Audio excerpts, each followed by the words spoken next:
this week on The Startup Life. And you're saying, God, I really want to start out there, but I see these guys and girls and they've got this, they've got that, they got more than me, they seem so smart. Just really start by really investing in yourself. All right, Startup Nation, so let's take flight with R.G. Brooks, founder and leadership developer of Take the Lead. The Startup Life begins now. 7, 6, 5, 4, 3, 2, 1. You'll never have the sacred stone. Oh, this you crazy mother.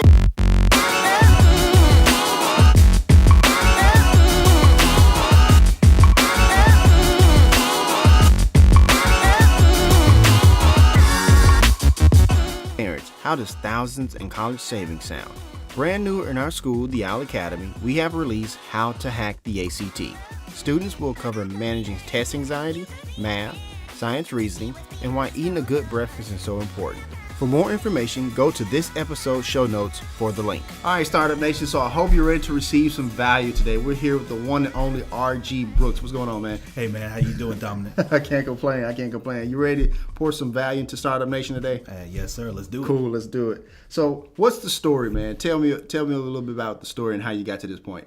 Well, it's a long story, but it's interesting. Okay. Dominic, I'm from Memphis, Tennessee. I was actually born in Chicago, moved down here when I was young. My story's always been one of bridging gaps. And what I mean by that is I grew up in the central part of the city in the Orange Mound area, but I finished up my secondary school out in the Germantown area at Houston High School. And so that was a different, kind of transition for me, kind of rough, as you can imagine, as a teenager going from one particular environment Absolutely.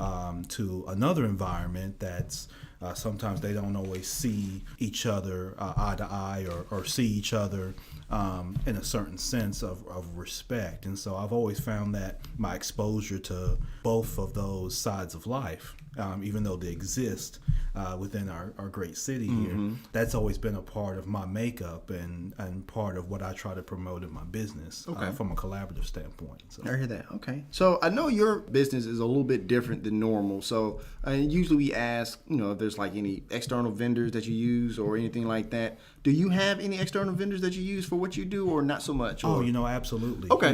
When you look at, so if you take, Entre Memphis from just a start, from a community collaborative standpoint with what we've got downtown, essentially we're all vendors working together. Fair That's enough. kind of part of the collaborative. And Fair so, enough.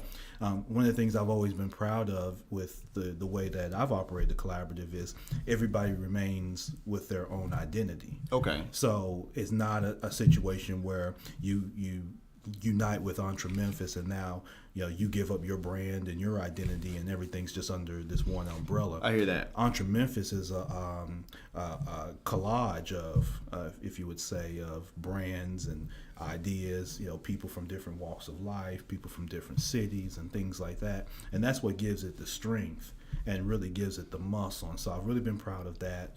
And with Take the Lead, which is my consultative business from a leadership development standpoint, kind of going back to my story, I'm able to share that my leadership experiences, whether it's in a 9-to-5 job or entrepreneurial, I'm able to bring those together. I hear that. And then Dominic really work with people, whether it's they're developing their corporate leadership presence, their leadership presence within a small business realm. And then finally, from a familial standpoint, with family leadership, which is a big thing amongst men and women, is there's not enough development in kind of home life or home-based leadership. So a lot of people are leaders in outside the home, but when they get to the home, they don't exude that same level of leadership that they're compensated for day to day. And so that's very interesting. Because the thing is, like usually when we think about leadership development and stuff like that, it's always catered to outside the home, right? Exactly. At a macro level, if you will, right? Yeah. So the fact that you focus on that's interesting. That's very interesting. Well, okay. From a micro standpoint, you kind of hit that was, before you even get to the outside area, you're at home. Absolutely. And so a lot of the issues, if you look at, our city and a lot of the issues that we have, and there are a lot of great things going on in Memphis. Of course. A lot of the issues that you look at, whether it's crime or whatnot, a lot of times go back, obviously, to the home and sometimes a lack of leadership, whether it's emotional intelligence, the ability to demonstrate proper behaviors, positive behaviors. And those are things that, as you learn them in the home life, for men and women, they're able to take that and it permeates in our community. Oh, thank you for sharing that. That's very powerful. Absolutely. What do you wish you would have known before you started your business? Oh, man, how much time we got? Fair. Dominic, it's interesting, man. What I really wish I had really dove into was the ability to get into my business outside of debt acquisition. Okay. And what I mean by that is a lot of times we're taught early on that the acquisition of debt, or getting a loan, essentially, that you need some kind of cash injection into your business to get started. And you see that a lot in TV, magazines, and things of that nature. Absolutely. So, Dominic, what I wish I had known was, the creative ways of being able to start your business with little to no cash. Fair enough. At a time when, I began starting in business, and I know we're all kind of young here, not to date myself, but even if you go pre-Facebook, before you could promote your stuff essentially for free, and you used to have to get a graphic designer, or you had to have graphic design software to do flyers and memes and things like that. Fair enough. I was always under this impression that I had to acquire debt in order to get started, and that's not really the case. Wasn't the case then, and it's certainly not the case now. And if I had known that, I probably would have been even further along. Fair enough. Fair enough. So I encourage anybody to not, don't feel like you have to run get this grant or you have to run get this loan. There's many ways that you can start your business without acquiring the debt or the overhead. Absolutely. I hear that. In life of an entrepreneur, you got to be creative, right? Yes, you got to sir. be creative. Absolutely. Got to be creative. What did you learn from the worst boss or mentor you ever had? And that's an interesting question, because the worst one that I had, Dominic, was, there's a gentleman, and it's in my banking days, that he was able to get results from his leadership, but he led through kind of fear and intimidation. And so what happened was he would get short-term results because his fear and intimidation, he basically put the fear in people that they would lose their job if they didn't perform this or do this a certain way and that kind of thing. So that's not really leadership development. Right. That's just, again, using your position to instill respect. Absolutely. So what happened is, when you have high turnover and you got low morale, your results phase over time. Right. So I learned from that is you can get respect not so much by your position or your ability to instill fear, but really it's your ability to inspire. I hear that. And your ability to demonstrate that the hows, whens, and the whys for something, so that people have buy-in. Gotcha. And you'll get more done short term and long term if Absolutely. you make that initial investment. But if you take the short route and you try to say, well, because I'm the vice president or because I'm this, I'm me and you're you. Right. Essentially. Right. And, so you'll get short term results, but over time, you're not really developing people. Fair enough. Fair enough. And I'm actually a little bit familiar with that scenario because I used to be a personal banker at Wells Fargo. So I'm very familiar so you definitely with know. exactly what you're talking about. Let me ask you this. How do you market or advertise Take the Lead? Do you use social media or do you use word of mouth? How does that work out for you? Absolutely. A lot of it has been a combination of word of mouth and social media, of course. And specifically, Dominic, I've dabbled in some of the Google AdWords and Google Ads. Okay. Some of those kind of things where you can kind of set your budget and really target. I use Facebook, LinkedIn, Instagram, Twitter are kind of my main ones. Okay. And I try to get kind of diverse content out that way. And so word of mouth is a lot of times for those that are familiar with my background. Fair enough. Things like that I'm able to reach out to direct, and that always seems to be obviously your number one way. But between those two, that's really what I do. Can you tell us about what you learned from your biggest failure? Dominic, I learned that I'm stronger than I thought I was. I hear that. Because, and anybody that's out here that's listening or, under the sound of Dominic and I's voice knows that, failures are going to come. And your resolve really comes into play, and you learn a lot about yourself. Absolutely. When you're down, you learn a lot about the people around you, and you learn a lot about yourself. And a lot of times you find out that you're way stronger than what you thought. That your ability to rebound from setbacks and things like that. I learned to, kind of anticipate setbacks. I learned to really analyze kind of what's around me in the situation. Sometimes, make sure you have good information before you act. And the last thing, Dom, and this is really important, is check yourself and your emotions around things. I spoke earlier about emotional intelligence. It's very important. So when, things happen all around you, you got noise and stuff all around you all the time. Life gets noisy, for sure. Exactly. Life, whether it's on a macro level, from a political standpoint, whether it's family, whatever it is, life comes. And it's really your ability, Dominic, to recognize, how your emotions are being influenced, what kind of management you have over that. So when you face setbacks or failures, and trust, I've had several of them. Gotcha. Your ability to, not get flustered or knocked off your rocker, but begin putting the pieces back together. And not always take it so serious. I hear that. A lot of people you see take things way so hard and so personal and serious, and it's all part of the journey, Dominic.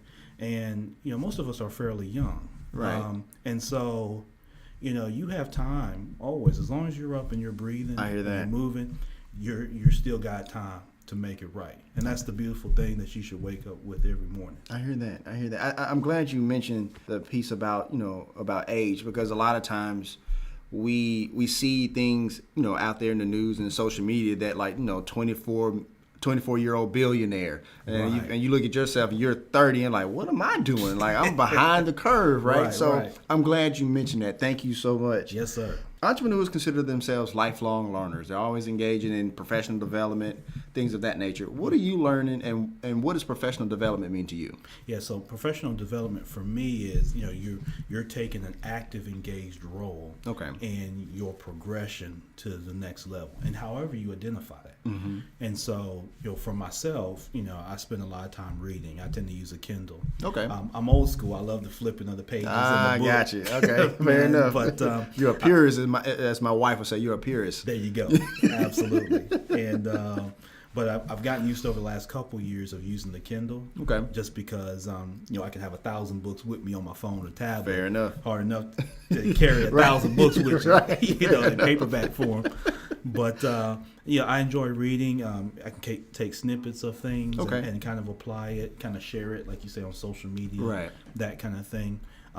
Always look for opportunities, whether it's webinars, and to your audience, there are a ton of free webinars out there that are really good. If you just search for whatever development that you're looking for. Gotcha. There are people on, a lot of people look at Facebook Live and things like that for themselves going live. But you'll be surprised at a lot of people that are on there that are sharing outstanding content, whether in your friends list or beyond. And so when you're looking at Facebook Live, Periscope, some of these places, look for those development opportunities for people that are sharing content, YouTube, that kind of thing. But it's the reading, it's being around other like-minded people that challenge your way of thinking. Fair enough. I try to make sure that, in most cases I'm not the smartest or the most experienced in the room. So it's the same way when I play ball. When I play ball, I like to play with older kids, get roughed up a little bit. There you go. Call some names, things like that. Get a little scar tissue. When I got back to my peer group, I'm a monster. Exactly. So it's kind of the same thing in business. I hear that. Now, this next question tends to be a little, I'm not going to say controversial, but it's definitely swings wide on either end of the spectrum. Some people say that entrepreneurs, to be a great entrepreneur, you need contacts and a college degree and you're golden, right? Some people say, no, all I need is a dream and some work ethic and just roll with it. What say you, Mr. Brooks? You know what? For me, I would say that, do you need a degree? No. What a for program teaches is two things. One, that you can follow a program for 4 years, so you can be disciplined enough to follow a program. It also teaches you, if you engage in it right, how to learn. Fair enough. Both of those are two things that can help you in entrepreneurship. Absolutely. Are they uber critical? No. you have to have, at the end of the day, you have to have a great passion. So you have to find something that you really love. What bothers me is when I see people chase trends and they don't match it to their skill set. Fair enough. So one day, I want to be a police officer. The next day, I want to run a daycare. Gotcha. The next day, I'm a public speaker. Then the next week, I sell widgets. Right. Then I build TVs.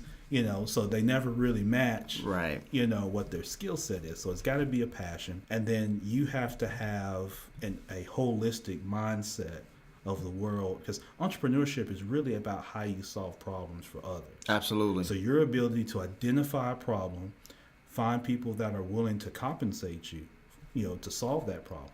Compensation is not limited to money, right? Obviously, but however you deem proper compensation, so people that are willing to do that and do that reoccurring. Gotcha. So if you have that ability, you're golden. So I would share with your audience, Dominic, that if you're sitting out there now and you say, well, I barely kind of finished high school. Maybe I've taken a few classes at Southwest or University of Memphis. I don't have my degree. I see these people with these degrees and stuff on the wall. Listen, at the end of the day, it comes down to, do you have a strong will, passion? You can have contacts. Yes, that definitely helps. But you can also acquire contacts. Fair enough. If you need to. Fair enough. So I encourage anybody, if you're sitting right here today, it's Friday, and you're saying, God, I really want to start out there, but I see these guys and girls, and they've got this, they've got that, they got more than me, they seem so smart. Just really start by really investing in yourself. I hear that. Try to clear out as much noise, invest in yourself, and then really dig into that passion. What keeps you up at night? What would you do? You want to do it so much, you're willing to do it for free. I hear that. Sometimes. Yeah, we hear that all the time. What's really that? You wake up at 3 a.m. and you're Googling something, or you're going back to that PDF that you found. Right. Every time in conversation with people, you're bringing it up. Whatever that is, that's what you got to dig into. I hear that. Thank you so much. What's the best piece of advice you've ever gotten? And what's the worst? Best piece of advice is, you're the best you that will ever exist. Okay. Now, I know that's a little philosophical as opposed to advice, but the advice in that is, all of us are unique, Dominic. And you hear that stuff all the time. Right. Each one of us has a unique gift that we bring, a unique talent, and don't let anybody downplay your talent. Right. Because some get more visibility than others. All of us would love to be able to sing like a Whitney Houston or a Luther Vandross. Right. But that's their gift. Exactly. You know what I mean? It's not mine. Right. Don't ask me to sing. Fair enough. Not me either. I ain't gonna mess your show up like that. But keep a good thing going. Right. But we all have our different gifts. Right. And man, really hone into what that gift is, and go for it wholeheartedly. I hear that. You asked about the worst advice I ever got. Yeah. Oh boy. Let's see. Yeah, I've gotten a lot of bad advice. I've got a lot of good advice, but I got some bad advice. Fair enough. I think most of the bad advice, if I could sum it up, would center around kind of what I spoke to earlier, either debt acquisition to start your business, or to say business over family and things like that. Right. I've had people tell me those kind of things. You get your business going first, then come back and with your family. But like you mentioned earlier, I've got a wife and 3 beautiful daughters. Absolutely. So I've got all beautiful girls at the house. Right. And love them dearly, and they're kind of number one. Absolutely. Anything that I'm doing to really progress that. But there's a lot of bad advice out there that you can get from people. But absolutely. You can learn from everything. Oh, absolutely. There's teachable moments all around us. And absolutely. And the thing is, you could focus on the business right now, but by the time the business is where you theoretically want it to be, the family could be gone. Yeah. So, I tell you, I've worked with guys that are older than me. And I'll tell you this, Dominic, the ones that what really would strike me is that you'd have guys come back and they see you with young kids and things like that, and they'll say, man, I wish I had spent the time. Man. Absolutely. I miss those years. Absolutely. And I had one guy, told me, it's like, man, it's like, RG, man, when, don't rush this time. I rushed it. I spent all this time on the road and the air, going here and going there. I hear that. I left home one day and my daughter was 3, and I came back, she was 23. Gotcha. Wow. He was trying to figure out what happened. Went by fast. Yeah, so. All right, last question before we go to break. What does the average day in your life look like as far as, as you move forward in your path of entrepreneurship? Yeah, so, average for me is, obviously I'm starting my day, help get the girls ready. I get them to school. Right. I'm coming into the office, usually between 8 and 8:30. Okay. Several, either conference calls or meetings either that I schedule or I'm a part of. Right. I look to, have time in between meetings to kind of, and I encourage people to do this is, don't schedule yourself so hectic back to back to back. I hear that. Try to give yourself breathing room between meetings. Okay. And a chance for you to take in, what you absorb. Absolutely. As well as what you gave out. And kind of summarize. Okay. Give your mind the time to summarize. Sometimes we get so hectic. I hear that. And we schedule 9 to 10, and then 10 to 11, and then 11 to 12, and then 1 to 2. And I'm guilty of this. Right. And before you know it, you hadn't eaten anything, you hadn't spent any time, kind of meditating, taking in fresh air. Right. And you need that as part of your, kind of ongoing development on a number of different fronts. Right. So, I really encourage people to kind of, measure your day out. That means you have to get rid of some noise. And fair enough. That means whether it's family, friends, things like that, they're not, speaking your language. That's a big thing you got to watch, because in this entrepreneurship game, your enemies that you acquire, y'all may share blood. Y'all may kind of look alike. Right. You know what I mean? Y'all may have grew up together. Gotcha. Fair enough. A lot of times the people that are for you are the people you just met a month ago, right, a year ago. Fair enough. You met at a networking piece. So, that's a little counterintuitive for a lot of people, because people think that, my family and friends and people that I've been knowing all my life are going to be the people right there. Yeah. And sometimes they can be a drain. They may not always mean negative, absolutely, right, of course. But sometimes they can be a drain on your time. And so, a big part of what we all do and what I try to do with my day, and I've gotten better, but I still have a ways to go. Absolutely. Dominic, is how I manage my time. Right. And making sure that I can invest in those that I can really help. And those that either don't mean me any right, good, or are really looking to just be busybodies and nosy and kind of right, be involved in what you're going and kind of suck your energy and time. Kind of move forward from that. Fair enough. You actually bring up a point or a theory that I have about entrepreneurship, that you have like how Spanish is another language and how French is another language. Entrepreneurship has a language in itself that really other people don't understand, and like you said, sometimes like they mean well, and you don't want to leave them behind, but sometimes you kind of have to, because they don't understand that language. So yeah, you're exactly right. Yeah, thank you for bringing that out. How you like being on the Startup Life, man? Man, I love it. It's a great show, man. I appreciate it. I appreciate you coming on. So we're going to take a quick break, and you're listening to the Startup Life.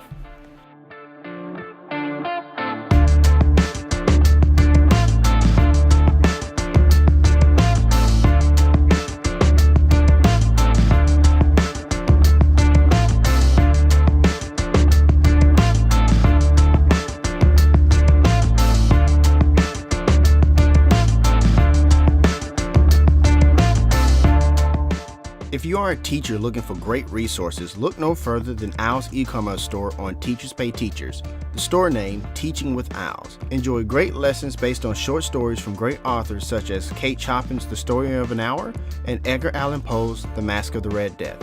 And no worries, teachers, all lessons are Common Core aligned. Let's continue. All right, Startup Nation, let's continue. So, Mr. Brooks, you had a very interesting social media experiment this morning. Tell us a little bit about that. Yeah, absolutely. So, Dominic, this morning I took it upon myself, and this is on Facebook under my page, RG Brooks. I did an experiment because a lot of people have seen the meme that's been shared several times that speaks to, I started my business and I received X amount of likes, and then but when I got a job, I got this many likes. And the idea is that you got way more likes and attention on the job than the business. And so I Right. took it on myself to test it with my Facebook friends and family there.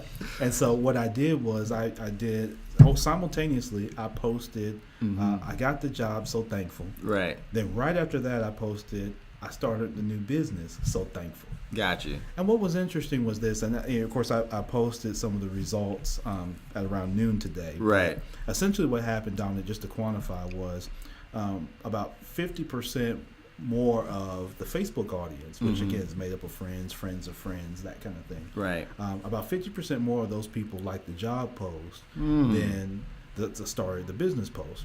Now, let me give a little bit of clarity. So, Fair enough. this was it was not done just solely to expose people's comfort level with one or the other, although it did. Gotcha.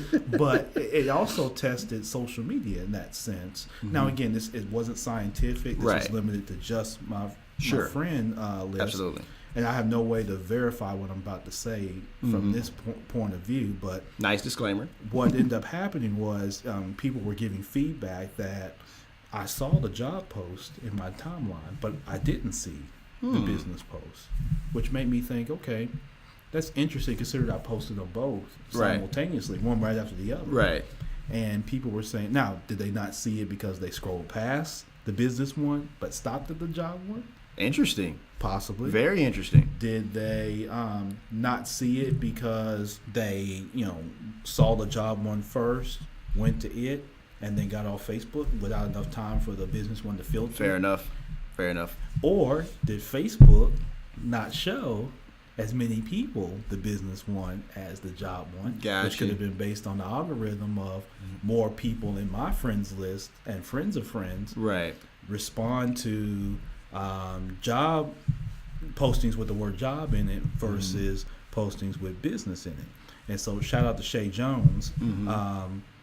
She responded and made that point, and I was thinking the same point as well, but she actually made it Right. on one of the posts, was that last point. So it was very interesting. I'm sure it's probably still going on on Facebook. People are probably liking and commenting on both posts, but what it speaks to is, on a very unscientific macro level, Dominic, that our culture is kind of driven, and we're all taught because we fear and so we love stability, Right. and our baby boomer parents were all kind of brought into that because they were the first exposed to the if you engage in education, Right.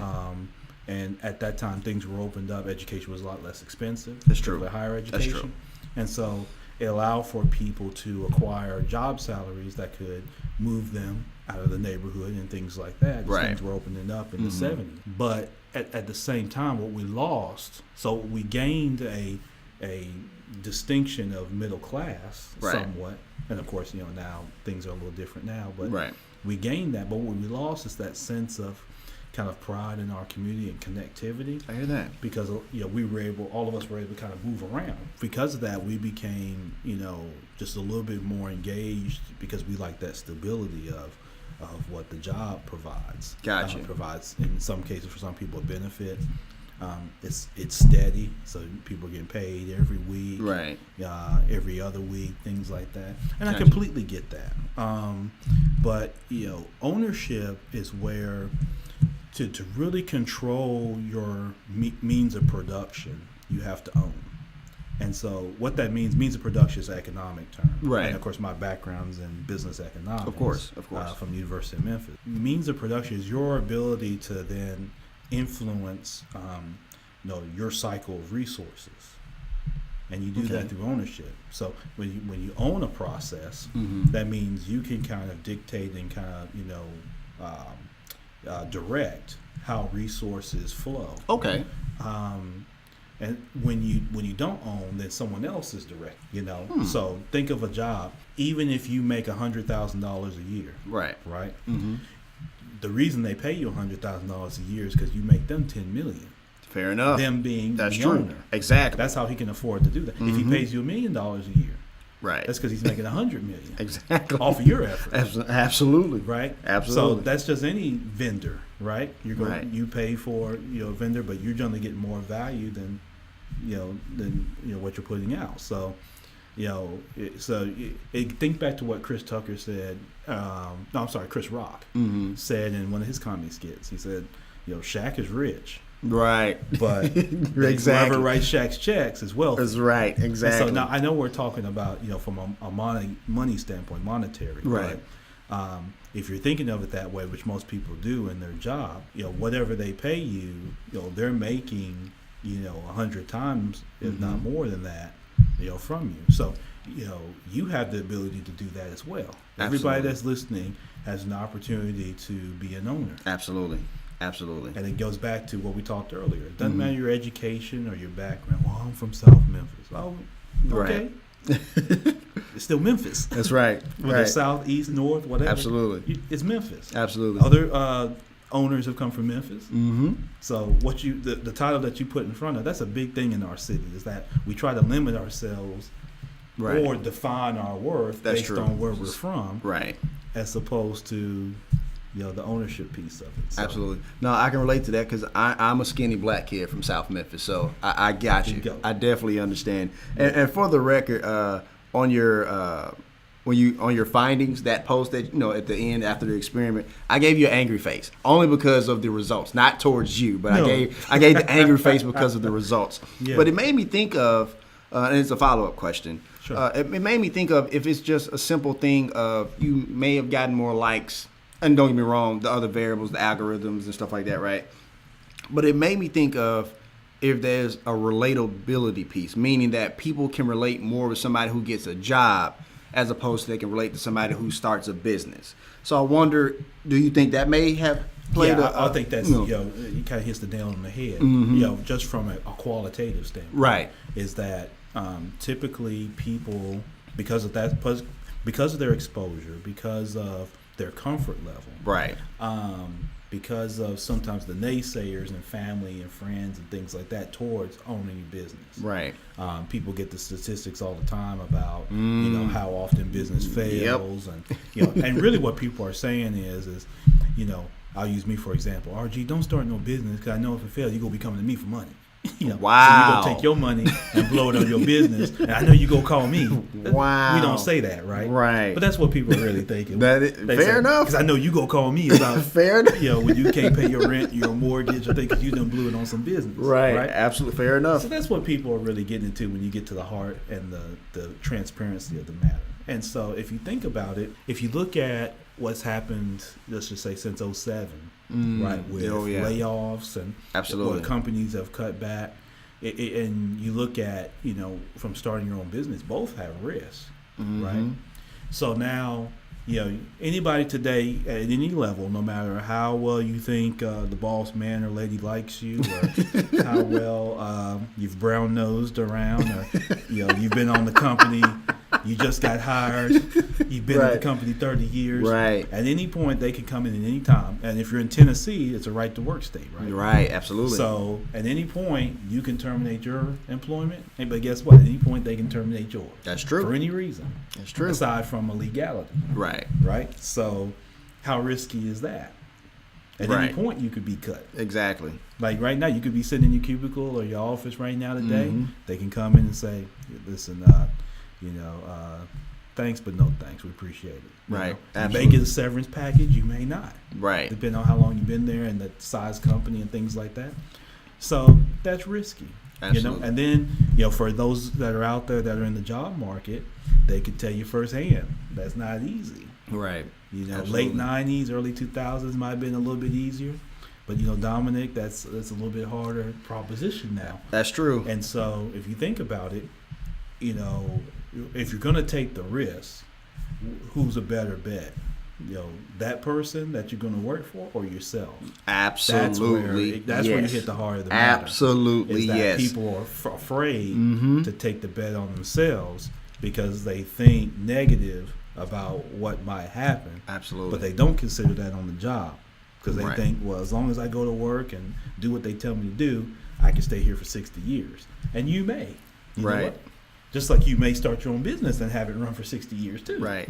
Absolutely. But people only consider one versus the other. And I think that hits to your question. Thank you. So you have no idea how powerful that is, man. Thank you so much for sharing that.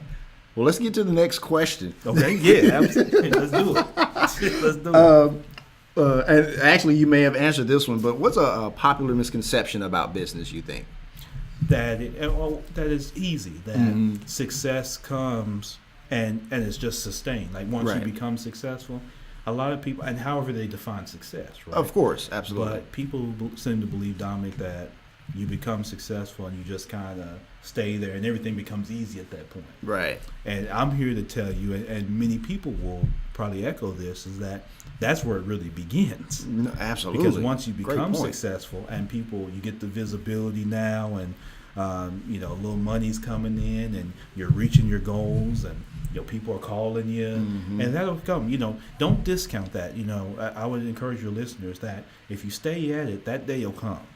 That day will come where people call and Dominic, I got my check. Where I need to meet you. Woo, man, don't come right now. Where you at? I'm coming to you. Exactly. You know what I mean?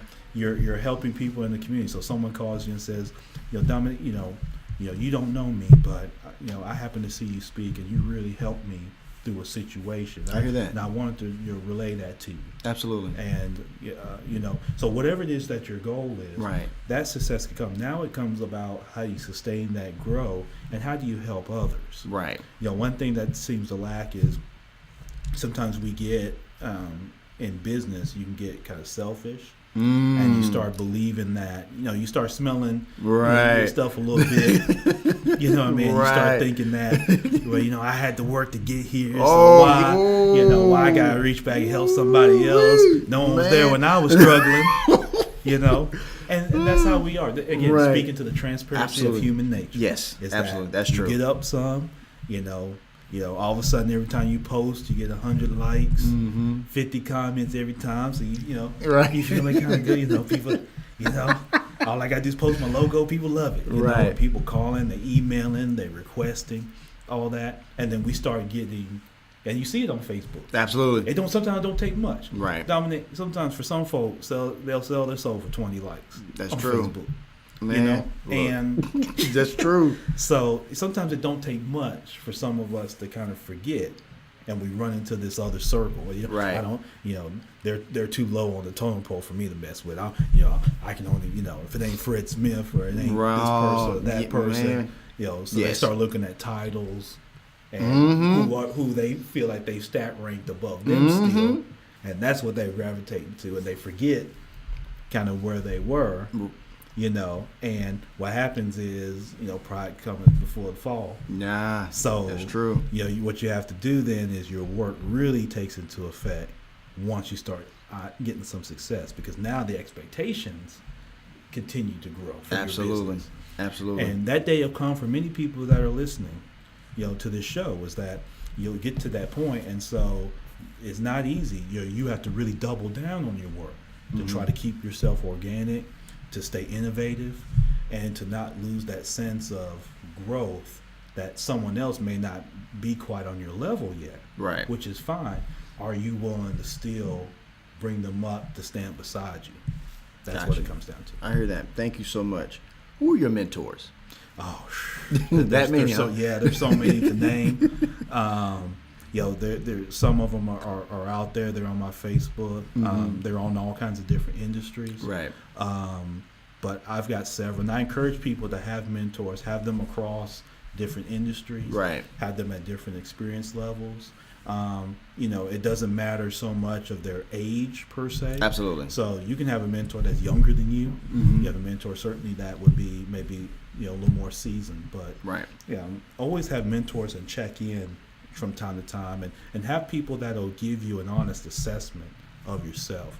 Gotcha. One of the things that's easy to do is surround yourself with yes men and yes women. Oh, yeah. That's the easiest thing to do. Right. And try to insulate yourself, Dominic. Right.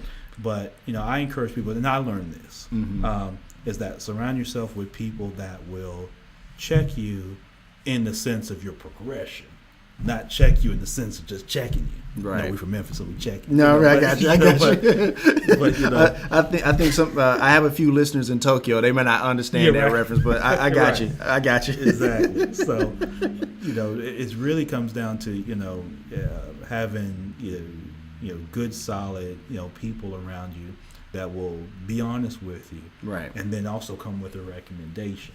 And that's where I say, it's easy to just tell somebody, you're terrible and walk away, Right. or I don't like this and then walk away. Then it's, to have a mentor that will, spend the time with you and say, RG, I really liked what you did with this, but I see where there's some opportunity here, or you might be exposed. Right. Let me give you an example. And they can point out things that you may not see in yourself. It's just like if you're watching yourself on TV. Right. You have your idea of yourself, but if you see yourself on TV doing stuff, you see all your mannerisms and how you like, I hate when I blink my eyes, that way it is. So you're seeing yourself Right. as other people see you. Right. And that intimidates people sometimes. It does. It definitely does. I encourage you as an owner, if you're looking to be in business, or even if you're not looking to be in business and you just want to be, if you want to be the best employee that you can, hey, follow your goals, follow your heart, follow your passion. But if you want to be an owner, don't be afraid to have those mentors come in. I hear that. And really share with you from a transparent standpoint about you. That'll help you just grow and get better. And then be a mentor for somebody else. Absolutely. So Absolutely. transfer that knowledge down. And if we do more of that, Dominic, you'll see things really explode. I truly believe that. I truly believe that. Thank you so much. Where do you see your business or industry in the next 5 years? So industry is going to continue to grow. Okay. When you talk about, companies are finding out and businesses are finding out, Dominic, that if you don't invest in leadership, right, the talent level is starting to, there's a divide between talent levels out there. Right. And so to keep that competitive advantage, you have to continue to motivate your talent, your people. Absolutely. And if you take it to a family standpoint, as we were talking earlier, one of the things that helps us, whether it's crime, whether it's entrepreneurship, is, again, the relationship between men and women is critical. Between people in general. No, of course. Of course. But a lot of our domestic relationships, in a lot of cases, just need a lot of work and attention. Men have to get back to leading, and not just, following trends or just kind of gliding along. And women have to understand and recognize leadership, as well. Right. And when you have men and women leaders in households, that just helps better with child rearing. Gotcha. It helps better with the stability of our neighborhoods, and our I hear that. communities, and Right. things like that. So, Of course. So from an industry standpoint, I see this continuing, to grow. Absolutely. Specific to Take the Lead with, myself, R.G. Brooks, is I'm looking to kind of grow this at a grassroots kind of pace. I'm not interested in being, what's the guy in Nashville, the finance guy. Anyway, the guy that's up in Nashville, the finance guy. Okay. Now, I'm not really interested in speaking in front of 20,000 people at FedEx Gotcha. Forum. Although that'd be nice. Right. Absolutely. And call me if y'all interested in that. Right. Absolutely. Yeah, call Dominic, call me, and then we'll come. But, there you go. But otherwise, in all seriousness, we're really want to help people at that grassroots level. Absolutely. With identifying and being able to relate to everyday struggles, and then provide tidbits for people to take back and implement. Absolutely. And I see that really growing for us. What would be that one piece of advice you would give them if they're starting out on entrepreneurship? Along with following your passion would be really vet out and spend time in the research piece of it. Okay. And then look for ways on how you can delegate. And delegation is a fearful word for someone that's starting out, because a lot of times we're the one man or one woman band, right? I hear that. We're playing the drums. We got the saxophone. We got every instrument. Lead vocalist. We're trying to do it all, right? Right. And it's scary to let go. But part of your leadership and your development is, as you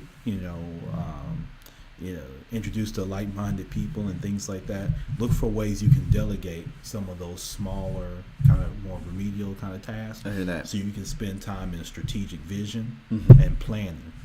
And so that's really going to help your business take that next step. But as long as you're still, year in and year out, you spend all your time building a website. You spend all your time setting up the social media page. You spend all your time putting together the memes. You spend all your time, and some people love that because they love that pride of ownership, right? And seeing their creativity. Yeah. And all of us have that to some extent. Of course. So that's not a negative at all. Right. To take your business to the next step, you've got to find a way to outsource. Yep. And again, I spoke of Fred Smith earlier. How many planes has he flown? You think? Right. Does he understand the algorithm for fuel in his plane? I highly doubt it. Yeah, but he hires people who do. That's right. true. So exactly. So at some point, how many boxes has he lifted? Probably. Right. Exactly. Has he moved any boxes? Has he seen a box? Yeah. How many trucks has he driven? Has he made a delivery to anybody's house? Right. Right. Fair enough. But he's retiring. Right. Exactly. This time, and I'm sure he's not leaving with $5. Right. So absolutely, I encourage everybody that same way is to look at how you can again incorporate others, like-minded, as a team into your business so that you can thrive beyond that. I believe all entrepreneurs have a superpower. What's yours, and explain why? But I wish I had X-ray vision and could fly. Right. I wish I could do some of that right. stuff. I'll take that. Superman does, but or be intelligent, and do some stuff like Batman does, right? Uncovering crimes. I would say, for me, it's bringing people together. I hear that. Okay. From a diversified standpoint, and diversified not so much in their appearance, right? But diversified in their mindset. I hear that. So I'm able to relate and kind of plug into people from kind of different walks of life and able to bring them to the table and help them understand each other better. Because when you don't understand, you have a fear, right? Gotcha. And so then you buy into stereotypes of each other. Gotcha. And so that creates distance between people. Absolutely. Because it absolutely they have does. their preconceived notion of what this person is or what they are based on how I see them. Right. That kind of thing. So I feel like over time, and I'll continue to do this, is to bring people, Dominic, from different areas and from different viewpoints and bring them to the table with the idea that at the end, whether you agree or disagree and all that is what it is. Right. But can you respect and can you understand and can you listen long enough and gain that understanding of where a person's coming from so that you can leave and say, yeah, we agree, maybe we don't agree. Right. But I respect him or her. Got you. I hear that. All right, man. So this is the point of the show where we're in Memphis. Yeah. Right? There's an aspiring entrepreneur in like we say, I got listeners in Tokyo, got a few in Oslo, got a few in Paris. So it's not just here domestically. Sure. And they're thinking about, I want to start a business and I don't want to start it here. Make the case for why they should start it here in Memphis. All right. So for Memphis, so a few things. One, you've got a budding entrepreneurship ecosystem. Absolutely. Which means that you've got companies that are investing in kind of startup and kind of newer businesses. You've got infrastructure around that's able to provide you with, low-cost office space, low-cost access to conference rooms and meeting spaces and things like Entre Memphis. Yep, absolutely, like Entre Memphis. You also have, your grassroots effort, and Dominic in this show being one of them. Thank you, man. I appreciate Startup that. Life is, providing avenues for entrepreneurs to be able to promote and share their story and share their background that hopefully is inspirational and inspires others. Memphis is a affordable place to live. You can live here, and not you have to be a millionaire. It's a great place that your kids can get educated. You can invest in education yourself. We have great universities. We have a great downtown area that's really been built up in the last 20 years with whether it's the entertainment district, whether it's the art district, whether it's music, whether it's food. Contrary to some popular belief, Memphis is a very safe town. Like any place, you have to be careful of certain things at certain times, of course, and certain elements. Of course, that's of anywhere course. that you go on this earth. So, but Memphis is a very safe town. People are very friendly here. People are willing to help. You have that Southern hospitality Absolutely. that takes ground here. And it's geographically where Memphis is located. For those of you that are, as Dominic said, outside of the Memphis area, Memphis is kind of the heartbeat of the country. If you think of, I spoke of Fred Smith and FedEx. Essentially, every FedEx package routes through Memphis. Mm-hmm. So what that tells you is that from a pipeline standpoint, and from Memphis, you can get a lot of different places within a day. Absolutely. And so there's several major cities and states that you can travel to and do business with near Memphis. Shipping costs are very reasonable. Absolutely. Because of that, as a result, the weather is pretty good, although it gets a little bipolar sometimes. Man, look. One day it's 40 and the next day it's 70. Absolutely. But typically we've got really good weather. It's a place you can really come and really get started. There's a nice base here. There's people that are willing to do business and do business the right way. And we're growing in a lot of areas. There's a lot of construction going on, a lot of revitalization, historic properties, right, and things like that. Whether it's Bass Pro, whether it's Crosstown, whether it's the new hotel that came up in Whitehaven. Absolutely, Elvis Presley. Absolutely. That's getting a makeover. And over the next 10 years, I'm really bullish on Memphis. I am too. There's a lot of good grassroots efforts, going on collaboratively, and so. Matter of fact, one of those efforts is, Yaz Nation with Yasmin. So that's YazNation.com, which is a group of collaborators, very organic, very grassroots. That's really doing some things from a humanitarian standpoint as well as growing business. And absolutely. So, I'm happy to be a part of that with some other owners, and very excited about that effort. Absolutely. And Startup Nation, we actually, if you look in the show notes, we actually have the website for Yaz Nation there in the show notes. So it'll be a real easy click to find out more information about that. All right, man, this is the point of the show where the floor is yours. Anything you want to promote, anything you want to get out there to let the people know, the floor is yours right now. Absolutely. Well, let me start with this. Dominic, man, I commend you. Oh, thank you. For this show, this man. This is your platform, man. Well, it is, but I always want to give respect where respect is due. Fair enough. And, I definitely thank you for this opportunity. Definitely shout out to Memphis, Tennessee. It's way too many people to name, but I spoke of Yaz Nation. That's YazNation.com. Go and visit thergbrooks.com to learn more about Take the Lead. If you happen to be looking for space to conduct your seminars or your trainings or meetings, things like that, we've got a great location here in the Bartlett area. Around a lot of amenities and very well furnished and that kind of thing, ready for you to come in and plug and play on an hourly basis. But shout out to everybody that's out there that's listening that, right now today, you may be going through some tough times, maybe relationships not going the best, maybe your job's not going the best, maybe you're struggling to get your business off the ground. It seems like you're posting, you get 1 like, 2 likes here, nobody's commenting, you feel like everything requires money to be able to do. People owe you money, they're not calling you back. Hey, been there. Listen, been there. Got the T-shirt printed front and back. Right. But keep grinding, keep pushing yourself. Stay in the game. The only way you lock in your losses, this is kind of Vegas talk, but you lock in your losses by getting out of the game. I hear that. That's the only way you lock in. I hear that. Once you get out of the game and you close the door, that's when your score tallies. It's just like a basketball game. It's over at the end of the fourth quarter. Right. Right?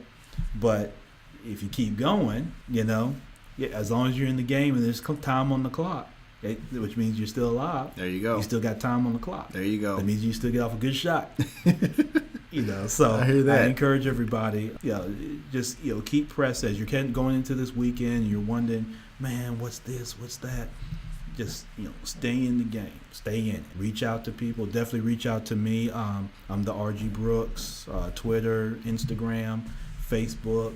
If I can ever be a benefit or add value to something that you're doing, I love to be able to do that. Absolutely. And Startup Nation, once again, you'll see all his social media credentials in the show notes for this episode. So, man, the next question was any parting advice for entrepreneurs, but I feel like you kind of hit that on the head unless you want to throw something else out there, man. It's totally up to you. No, yeah, absolutely, man. Dominic, it's chase your passion, reduce your noise, be around like-minded people. That's a big thing. Watch who you associate with. Don't be so pessimistic. That's another thing. In this town, sometimes, dominant people are so pessimistic based on experience they've had with others, whenever. Right. And so, those things are going to happen. You learn from them and then you move on. But if you operate in pessimism, you basically build your own brick wall. Wow. That divides you from success. So why build your own wall? There's going to be enough obstacles, right? So enough wall building too. Yeah. So it doesn't make sense for you to build a lake and stick sharks in it and gators that you got to cross. And you build it yourself. Like you're going to have to cross enough of those your own. Right. So don't be pessimistic. Don't be ignorant, but don't be pessimistic at the same time. And reach out to those. Dominic's there on Facebook, shares great content. There's a lot of people. I'm sure in most people's Facebook feeds and social media, people that they come across, look to those kind of people for inspiration, and don't be afraid to reach out. All of us have opportunity. We're all looking to grow. There's no big eyes or little U's. But reach out to people that you feel you can help. Add value. So don't waste people's time. Absolutely.